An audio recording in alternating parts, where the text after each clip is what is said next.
Welcome to our channel. Today we how to log into Looker Studio with connectors like BigQuery step by step clearly. Open your web browser. Navigate to the Looker Studio website. Click on the Sign In button at the top right corner. Enter your Google account credentials. If prompted, complete any two-factor authentication steps.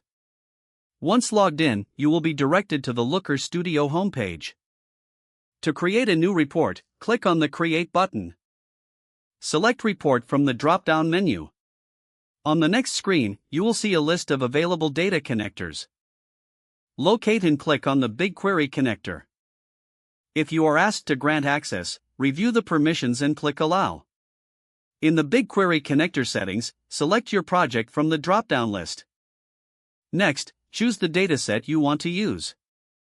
Once you select the dataset, you will see a list of tables within it. Pick the table you wish to connect to.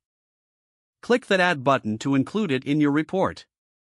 You will be redirected to the report editing interface. Here, you can customize your report using various visualization tools. Ensure that your data source is properly configured by checking the fields. After setting everything up, click on Save to store your report. You can now view your report and continue making adjustments as needed. If the page does not load, refresh the browser or try again in a private or incognito window. Make sure you are using the correct email address, then retype it carefully to avoid small typos. If your password is not accepted, use the reset option and create a new strong password you can remember. Check your spam folder for verification or security emails, then complete any requested confirmation steps. Enable two-factor authentication if available to improve account security and reduce unauthorized access risk.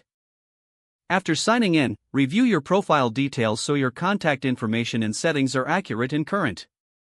If you see an error message, note it down and try again after restarting your device and internet connection.